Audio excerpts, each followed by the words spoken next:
Hello, all my little sinners and saints. If the avatar stays up whenever I go to show you pictures, then I'll have to go back over and take the avatar off. We just do that anyway. And it didn't work. So now we go. Okay, today we're going to be talking about another Russian serial killer. His name is Igor. Igor. Okay, here we go.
Okay. Oh, I love that. Igor was born on February of, no, he wasn't. Never mind. In February of 1994, the city of St. Petersburg in Russia was rocked by the discovery of a 9-year-old boy. He was found dead on the stairs in the apartment block by his body showed signs of sodomy, and it appeared that he had been strangled to death. And with this heinous crime shocked the residents. Little did they know that they were living amidst with a monster who was launching a campaign of terror on young boys of St. Petersburg. He was one of Russia's most sadistic killers. Igor Iristik. The story of Igor is rarely covered in Russian media due to the severity of his crimes, and very few videos even covered the case on mainstream social media due to its despicable and graphic nature. Let's take a dive into the depraved world of a killer, Igor, and then his last name. I ain't trying to say it again. The man so heinous that Russia's media refused to even give him a nickname. He purely and simply was the devil. It all began on August 16th, 1971. This is where Igor was born in Krasnodar,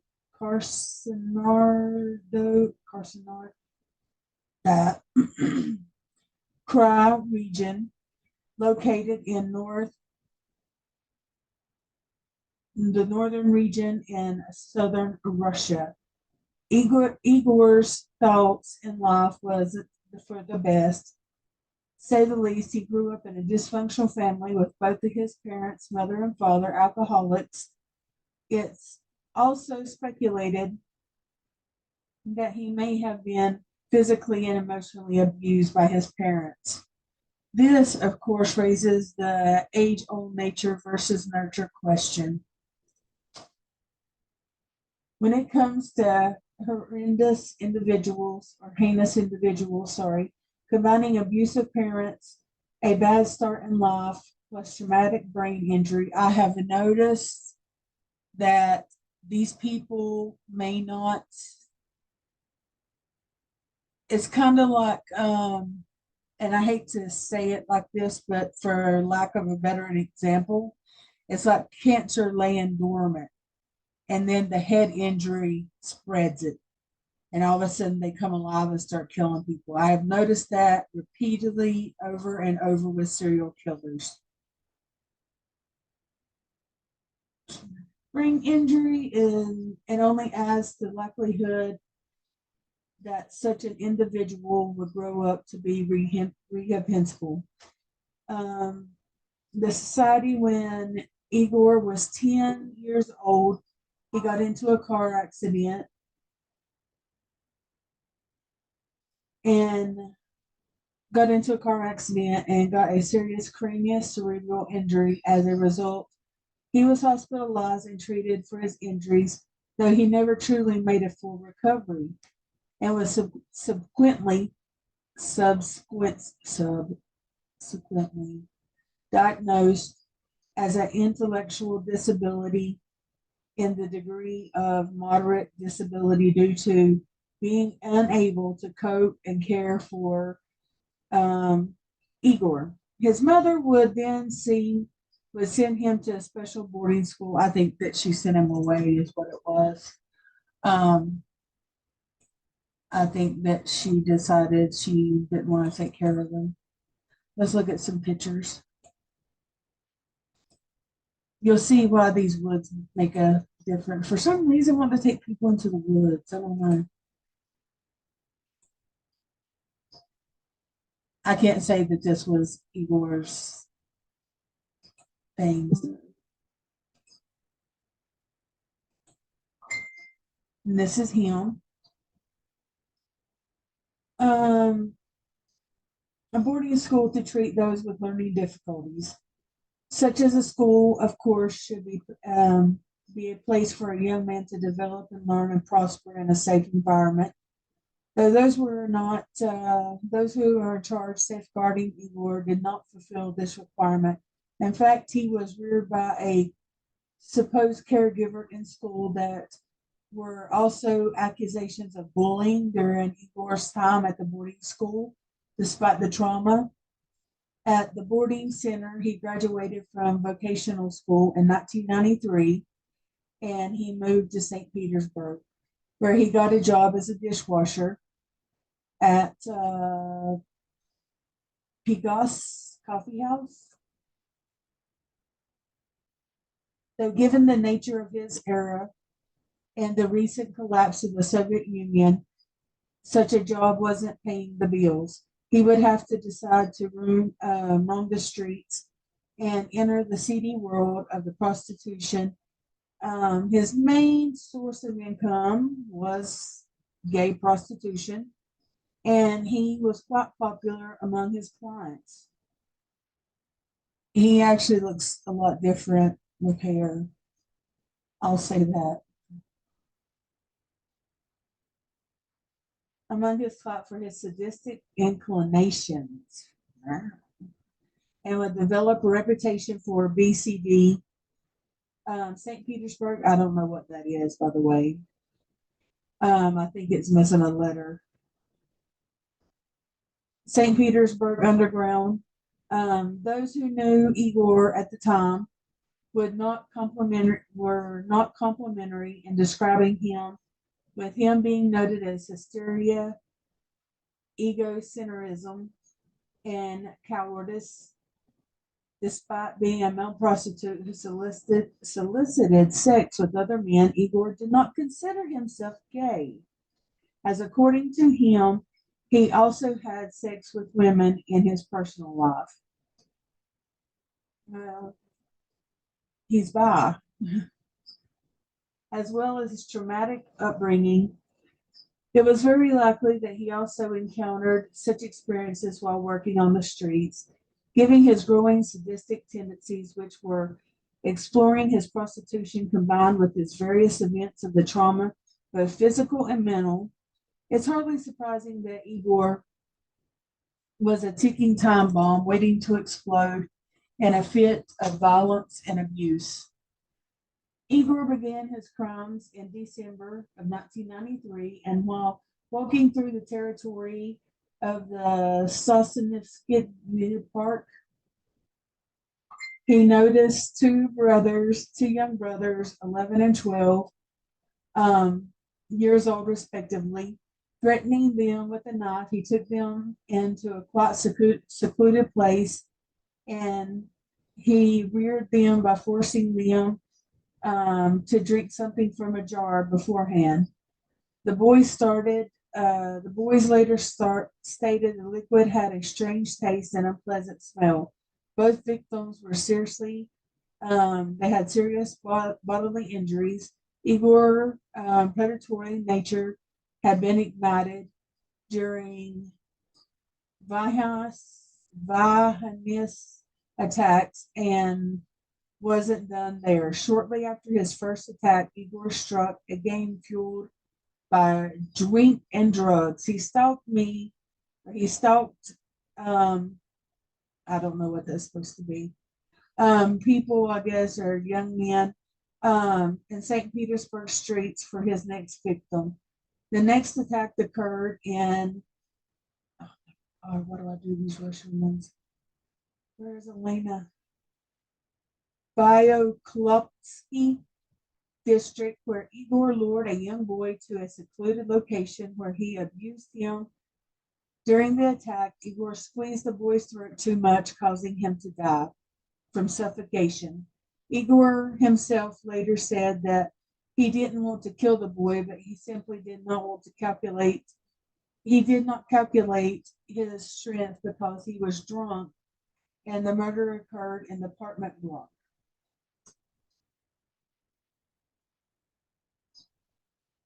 Sorry, I had to take a drink.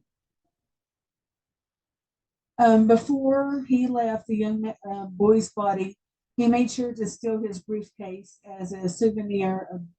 The body was left near the apartment's commercial staircase. Okay, look at some more stuff now because I'm way behind. It's, I don't know. He would cry. This is him crying.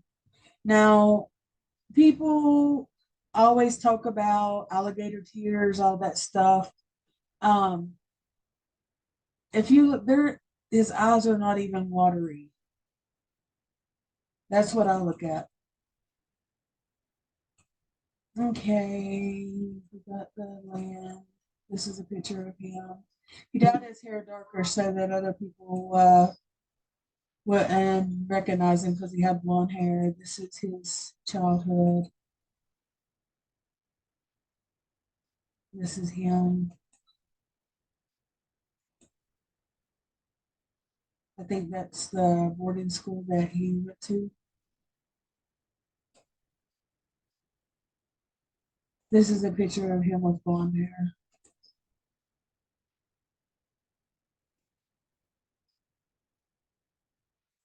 And this is where he had lured the two boys.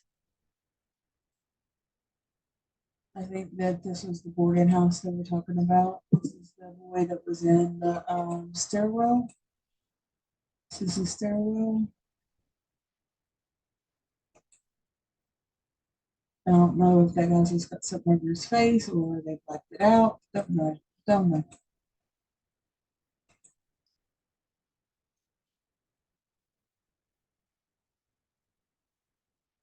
Given the previous attacks, the two boys speculated that the killer of the boy found in the apartment block was committed by the same person. After this, an active investigation and search was conducted to casually see a real rapist and now killer. The next child, Igor, attacked was in May 1994. He spotted a 10-year-old boy walking alone and subsequent and took the child, grabbed him, and dragged him into an abandoned house on Rigi Avenue, and then brutally beat him. Igor wasn't done there. After that, he raped the boy and mentally tore apart the boy's perineum, leaving him permanently disabled. Again, we have another one ripping things open. Um, which is his tank. What is with you Russians? Oh my God. Ripping somebody's butthole when their things. He abused two more boys, 11 and 12, on the banks of a nearby river. A 15-year-old teenager then almost become another victim when Eeyore attacked the boy in an elevator. This is, I think, the elevator. However, the boy managed to fight back and fortunately escaped. On the same day, Igor, anger and raging at his previous failure, committed his eighth and final crime, which was one of the most was one of the worst things I have ever read. Igor kidnapped and killed a 9-year-old boy named Konstantin Guzman. After savagely abusing Konstantin, Igor then proceeded to tear out 30 feet of the victim's intestines while he was still alive. Igor armed himself with some sort of sharp hook to carry out this horrific crime. Somehow Constantine survived and was able to give detailed description of his attacker while he was being treated in the hospital in the United States with calls for financial help on the television for the necessary operations, but like to get help for the boy. But despite the fact that the necessary amount of intestines were collected from the organ transplant, the boy ultimately died 6 years after his attack due to the attack. They had caught Igor, and of course he got the life sentence since he got dead. There was a big ordeal about this. I think that they actually put this man in a cage. They put people in cages over there for court. It's amazing. Hold on, let me see what else I could tell you. The case of Eeyore is one that has been brushed to the anal. Oh my God, they use the word annals of dark Russian true crime history, and his name is rarely spoken due to the horrific nature of his crimes. Some speculations indicate that he may have actually killed more than two boys, though that's never been proven. But anyway, that is the video. I hope you enjoyed it. If you enjoyed this content, hit the like button, subscribe, share, leave a comment, and always check my community page. I post a lot of stuff there, and I don't think people are actually seeing it. I don't know. So definitely go check out my community page. See if there's anything else. This is the young man that he did that to. I've got to where some things I don't even want to repeat.